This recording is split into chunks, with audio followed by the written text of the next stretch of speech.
મેઘરાજાની ધમાકેદાર બેટિંગ. હિંમતનગરના ગ્રામ્ય પંથકોમાં ધોધમાર વરસાદ, અસહ્ય ઉકળાટ બાદ વાતાવરણમાં પ્રસરી ઠંડક. રૂપાલ, નિકોડા અને ભાવપુરામાં વરસ્યો વરસાદ. ખેતીલાયક વરસાદ થતા જગતનો તાત ખુશખુશાલ. કંપા વિસ્તારોમાં પણ મેઘમહેર. સાબરકાંઠા જિલ્લામાંથી આ સમયના સૌથી મોટા અને મહત્વના સમાચાર સામે આવી રહ્યા છે.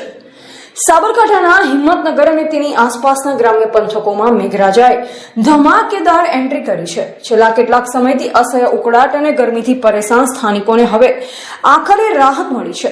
હિંમતનગરના ગ્રામ્ય વિસ્તારોમાં દિવસ દરમિયાન વાદળછાયા વાતાવરણ રહ્યા બાદ બપોર પછી હવામાનમાં પલટો આવ્યો અને વીજળીના કડાકા ભડાકા સાથે ધોધમાર વરસાદ તૂટી પડ્યો.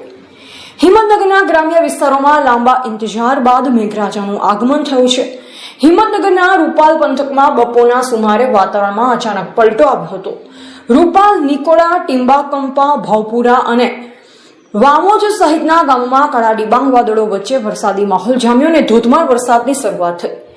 માત્ર રૂપાલ પંથક જ નહીં પરંતુ હિંમતનગરના પીપળી કંપા, કાંકરોળ કંપા અને બળવંતપુરા કંપા સહિતના આજુબાજુના તમામ કંપા વિસ્તારોમાં પણ સાર્વત્રિક વરસાદ નોંધાયો છે. ધોધમાર વરસાદના કારણે રસ્તા ઉપર પાણી ફરી વળ્યા, જે કારણે વાતાવરણમાં અદ્ભુત ઠંડક પ્રસરી ગઈ છે. સૌથી મહત્વની વાત તો એ છે કે આ બરાબર વરસાદ જરૂરિયાતના સમયે જ વરસ્યો છે. ચાલુ સિઝનમાં પાકને પાણીની સખત જરૂર હતી અને એવા સમયે જ કુદરતે મહેરબાની કરી છે.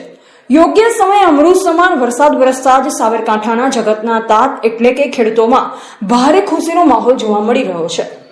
ખેડૂતોના મતે આ વરસાદ તેમના પાક માટે સંજીવની સમાન સાબિત થશે. ચોક્કસપણે આ વરસાદ માત્ર ગરમીથી રાહત નથી લાવ્યો, પણ ધરતીપુત્રોના ચહેરા પર પણ સ્મિત લાવ્યો છે.